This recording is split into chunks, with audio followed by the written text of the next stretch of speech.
I want to do a bit of a media comparison. Governor Larry Hogan of Maryland, Republican governor, was both on The View and on MSNBC recently. Now, you're going to see a clear difference in how he is interviewed. So first, I'm going to show you what a journalist should be doing. And no, this is not the MSNBC clip. In fact, it is Sunny Hostin of The View absolutely nailing Larry Hogan on his horrible record.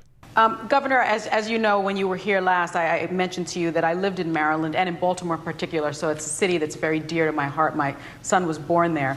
And in reading your book, you describe Freddie Gray as a Crips gang-connected street-level drug dealer. There's no evidence that he was affiliated with any Crips gang, and I'm sure you didn't intend to imply that his death was deserved, but the Black Lives Matter movement is not just about black deaths at the hands of police, right? It's about systemic racism. And you've been accused of contributing to the problem by killing the Red Line Transit project that would have connected thousands of black Baltimore residents to better jobs and improve air quality, because I live there and I know that would have helped. And you also proposed cuts to the public school system. And in fact, you cut, I think, about $36 million from school budgets, but you approved $30 million to build a youth jail in Baltimore. How do you respond to these allegations? Okay, hold on. That's a long question, but again, none of that is true. I've dramatically increased education 6 years in a row. Oh, it is true. Sunny Hostin is right. It is true. And of course, Larry Hogan has to deflect, act like, oh, it's all lies, none of it's true. I will show you in a minute here how all of it is true. But first, this is what a journalist should do. Go into the person's actual record. Look at what Larry Hogan has actually done. Don't just read his book or read his words off a page and assume that everything he's saying is in good faith and true. No. As a journalist, your job is to dig in, is to criticize, is to look at what that person has actually done and press them on that. I will show you in a minute how MSNBC approached Larry Hogan and this book. But first, backing up here, some of what Sunny Hostin discussed. So let me get the headline first here. Streets Blog USA, how you can tell Larry Hogan's decision to kill the Red Line was racially discriminatory. So if you read through this article, it explains everything here. But basically, there were two rail lines, the Purple Line and the Red Line.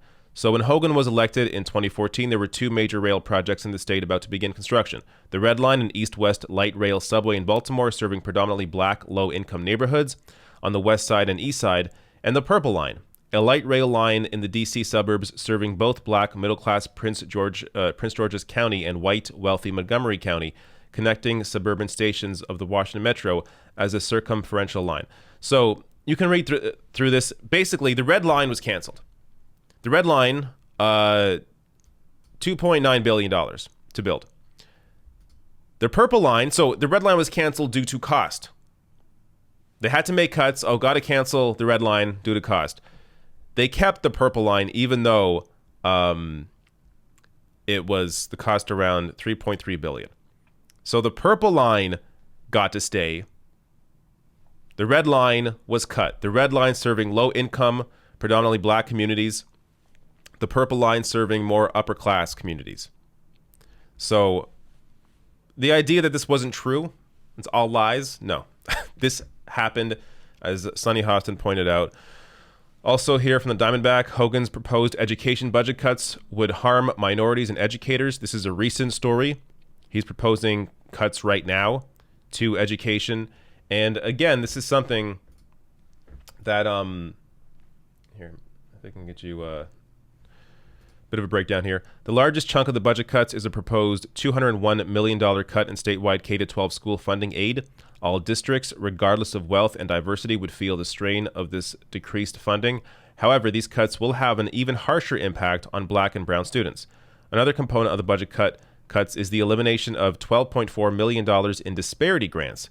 These grants are crucial for the less affluent school districts, which is really just coded language for Maryland's rural counties and majority minority districts like Baltimore City Public Schools.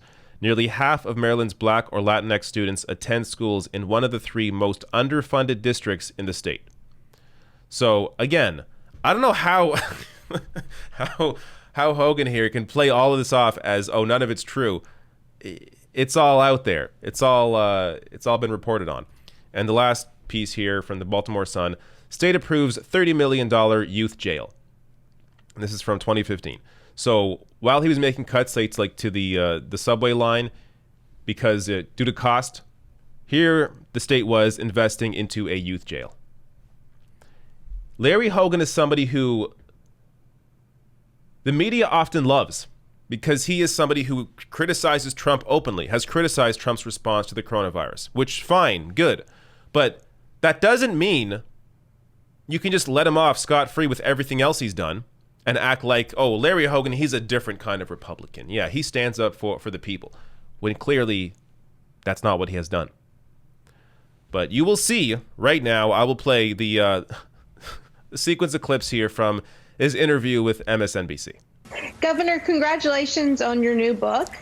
And I'm curious, Well, you're one you. of the most popular governors in the country, a Republican who has managed to work with both sides. And what kind of future, post-Trump future, do you see for the Republican Party if Donald Trump is not reelected in November? What, in your view, is the future of policing in America? What do you say that you think your party ought to be doing legislatively and concretely to address the problems of policing in this country, particularly since you've had the experience of Freddie Gray all the way to now being governor in this era with George Floyd?